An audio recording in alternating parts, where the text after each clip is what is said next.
नमस्कार। The debate में आप सबका स्वागत है।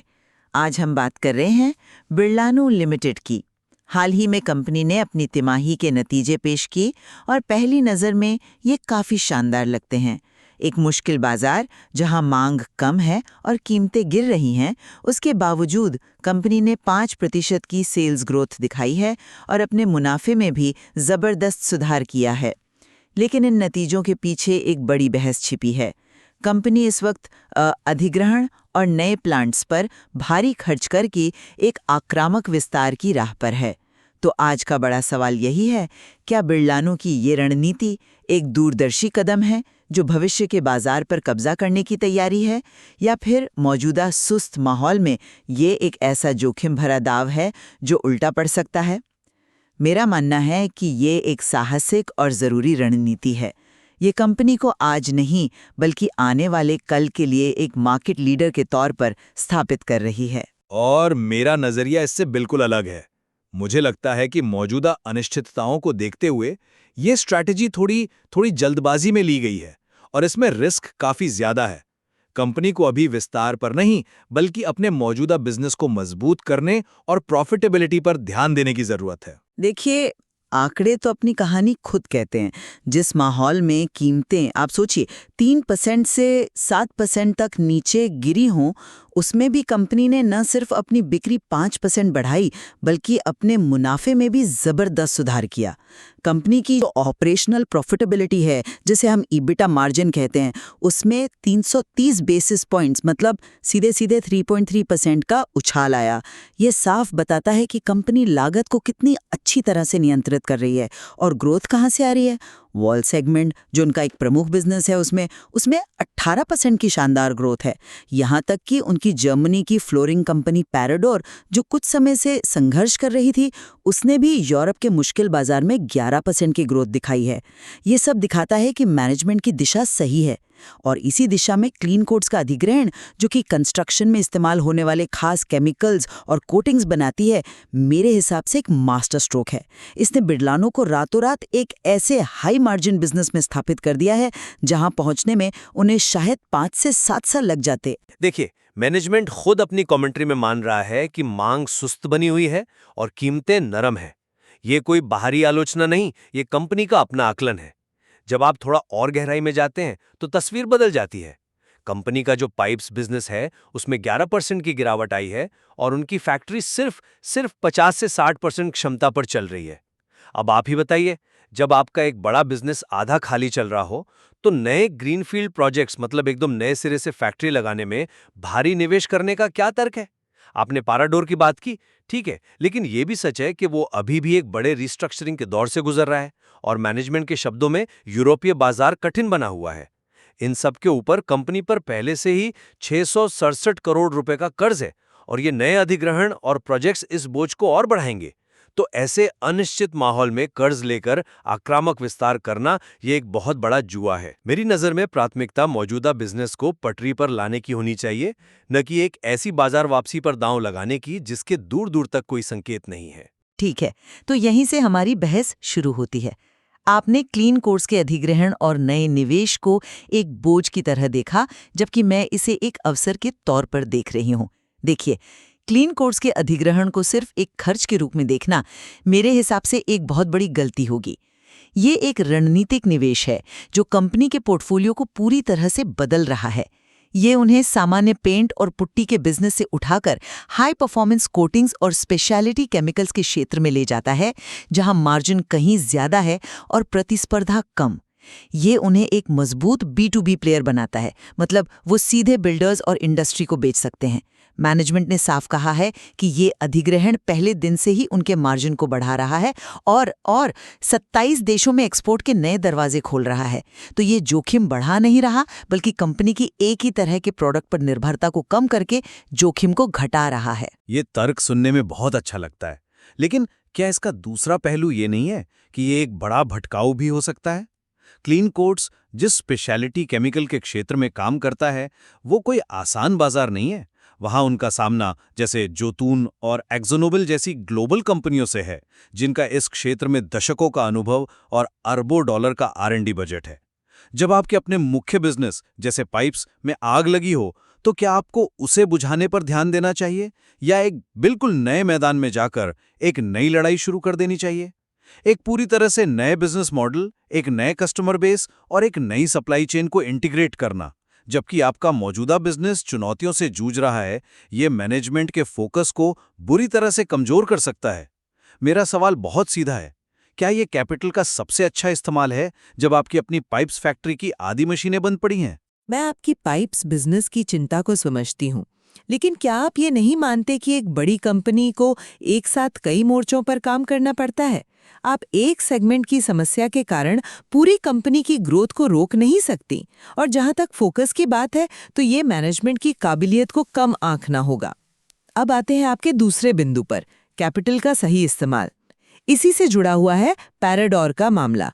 आपने उसे एक समस्या बताया, लेकिन मैं उसमें एक सफल टर्न अराउंड की कहानी देख रही हूँ। सफल टर्न अराउंड?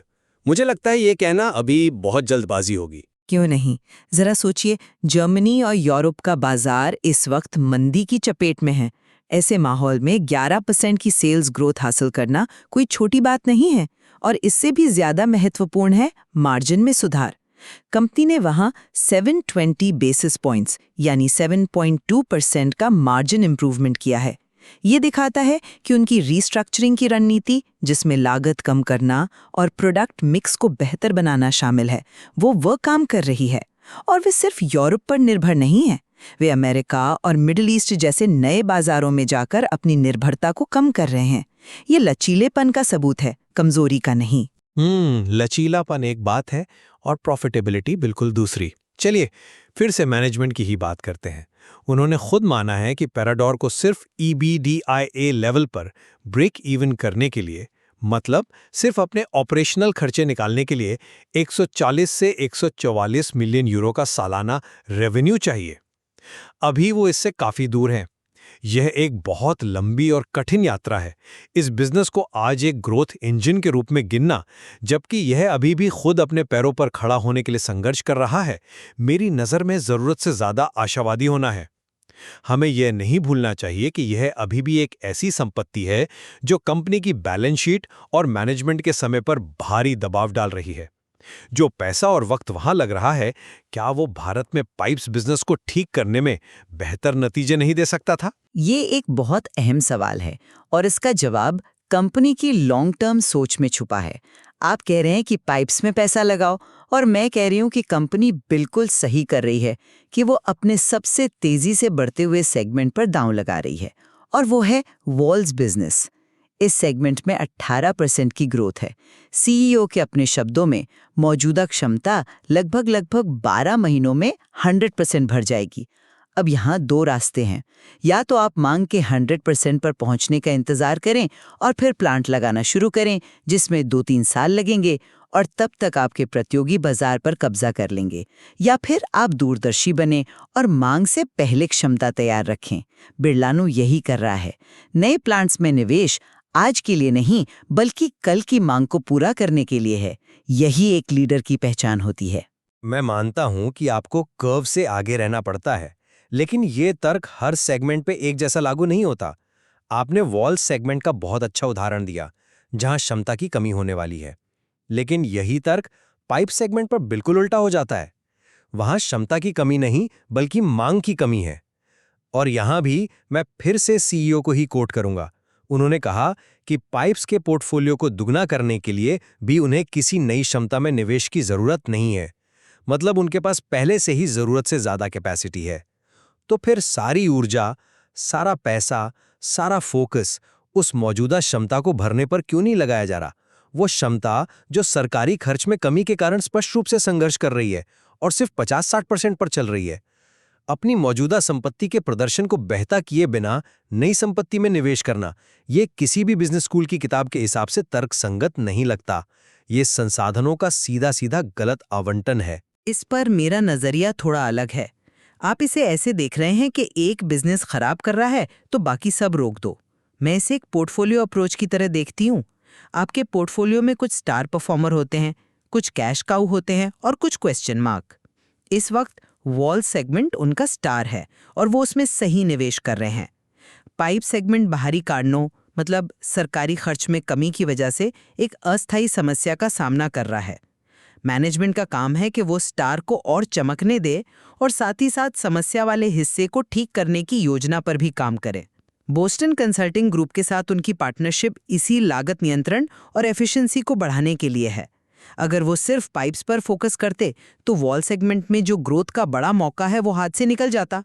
एक बड़ी कंपनी को एक साथ चेस के कई बोर्ड पर खेलना पड़ता है। लेकिन चेस खेलते हुए अगर आपका राजा ही खतरे में हो तो आपको पहले उसे बचाना होता है। इस मामले में कंपनी का कैश फ्लो और बैलेंस शीट ही राजा है। आप एक सेगमेंट के भविष्य के मौकों के लिए दूसरे सेगमेंट की आज की हकीकत को नजरअंदाज नहीं कर सकते। 50% क्षमता पर चलने वाली फैक्ट्री का मतलब है कि आपके फिक्स्ड कॉस्ट का बोझ दोगुना हो गया है। हर पाइप जो नहीं बन रहा वो आपके मुनाफे को खा रहा है।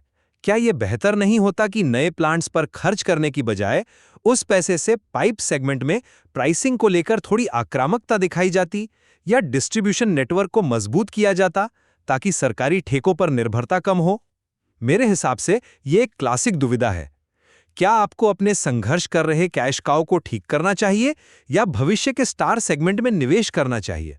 बिरलानु दोनों एक साथ करने की कोशिश कर रहा है और यही संक्षेप में कहूं तो बिडलानो एक लंबी अवधि का खेल खेल रहा है। आज की तिमाही की चुनौतियों को देखकर घबराने की बजाय वे आने वाले 5-10 सालों के लिए कंपनी की नींव रख रहे हैं। क्लीन कोड्स जैसे रणनीतिक अधिग्रहण के जरिए पोर्टफोलियो को डाइवर्सिफाई करके वॉल्स जैसे हाई ग्रोथ सेगमेंट में समय से पहले क्षमता का निर्माण करके और साथ ही साथ ऑपरेशनल एफिशिएंसी पर काम करके वे भविष्य के लिए एक मजबूत, विविध और बाजार पर हावी होने वाली कंपनी बना रहे हैं। इसके लिए अगर आज कुछ अल्पकालिक बाजार की उथल-पुथल से गुजरना पड़े तो ये एक सोची समझी कीमत है। और मैं अपनी बात को इस तरह समाप्त करूंगा कि महत्वाकांक्षा सराहनीय है, लेकिन उसकी टाइमिंग पर हमेशा सवाल उठाया जाना चाहिए। जब आपके प्रमुख सेगमेंट्स कम प्रदर्शन कर रहे हों, बाजार कमजोर हो और बैलेंस शीट पर पहले से ही कर्ज हो, तो ऐसे में बड़े पैमाने पर विस्तार पर ध्यान केंद्रित करना एक बहुत बड़ा वित्तीय जोखिम पैदा करता है। एक अधिक विवेकपूर्ण, एक ज़्यादा समझदारी भरी रणनीति ये होती कि पहले अपने मुनाफे को समेकित किया जाए, जो एसेट्स खराब प्रदर्शन कर रही हैं उन्हें ठीक किया जाए, बैलेंस शीट को मजबूत किया जाए और उसके बाद महत्वाकांक्षी विकास के लक्ष्यों का पीछा किया जाए। कहते हैं ना, पहले अपने घर को व्यवस्थित करो, फिर दुनिया जीतने निकलो। ये स्पष्ट है कि बिरलानो एक चौराहे पर है। एक तरफ वर्तमान की कठोर सच्चाइयां हैं जो सावधानी की मांग करती हैं और दूसरी तरफ भविष्य के लिए एक साहसिक तैयारी है। कंपनी का यह जोखिम भरा दाव उन्हें कहाँ ले जाता है, ये तो आने वाला वक्त ही बताएगा। इस विषय पर और भी बहुत कुछ है जिसे आप दिए गए सामग्री में खोज सकते हैं। हमारे साथ जुड़ने के लिए धन्यवाद।